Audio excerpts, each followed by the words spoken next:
News, Congressman Bera. Dr. Bera, nice to have you back. Paul, glad to be back. And welcome home to Northern California. Welcome home to the USA. You just got back from a fascinating trip that included a stop in Afghanistan. I did. It was great to see our troops out there. You know, we had a chance to visit with some folks that are serving from here back in Sacramento County. You know, that's fantastic. Now, as a member of the House Foreign Affairs Committee, how many members of the committee went on the trip? Yeah, there were 5 of us. Okay. So. You know, I mean, as a freshman congressman, that's a plum committee to be on, and then to take this trip. How very exciting. Well, an incredibly important committee. Obviously, yeah, we're at a critical juncture in Afghanistan as we're drawing down our troops. We want to make sure we hold on to the gains that are there and, you know, see if the Afghan forces are ready to take over. Yeah, let's see how much ground we can cover here in about 3 minutes. First of all, let's just talk to us about our local troops that are there.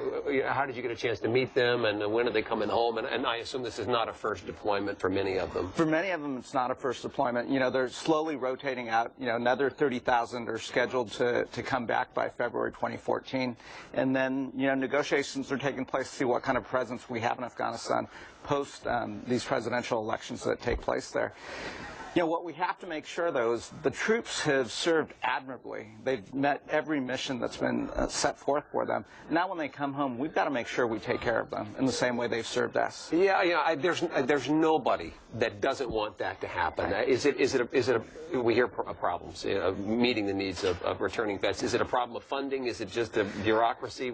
Yeah, I think it's a combination of both. Certainly, we've got to make a priority and give them the services that they need. We've got to make sure as they transition back into the workforce that we give them the skills. In fact, today, you know, one of the pledges that I made was, while sequestration's in effect, I'm giving back a portion of my salary. Mm-hmm. We're going to be at American River College this afternoon, and they've got a veterans program where they're giving veterans the skills necessary to go out there and find gainful employment. So it's programs like that, public-private partnerships. Yeah, it surprises me that the veterans' unemployment rate is higher than the general population. I think these are people that have gained great skills through their service. Right. It's unacceptable, yeah. Right? And let's recognize the skills that they've had, give them credit for those skills, and then get them back in the workforce. You know, the men and women that I met in Afghanistan are some of the most professional and disciplined and respectful young men and women that I've ever met. And, you know, these are folks that I would imagine employers want to hire. Yeah, you bet.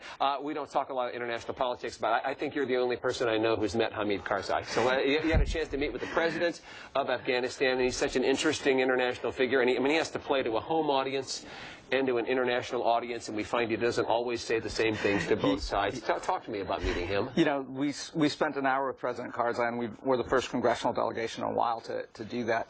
It's a critical juncture because they have presidential elections coming up in 2014. He has indicated he's not planning on running. So these have to be fair elections. They have to be credible elections. And let's see what that transition of power looks like.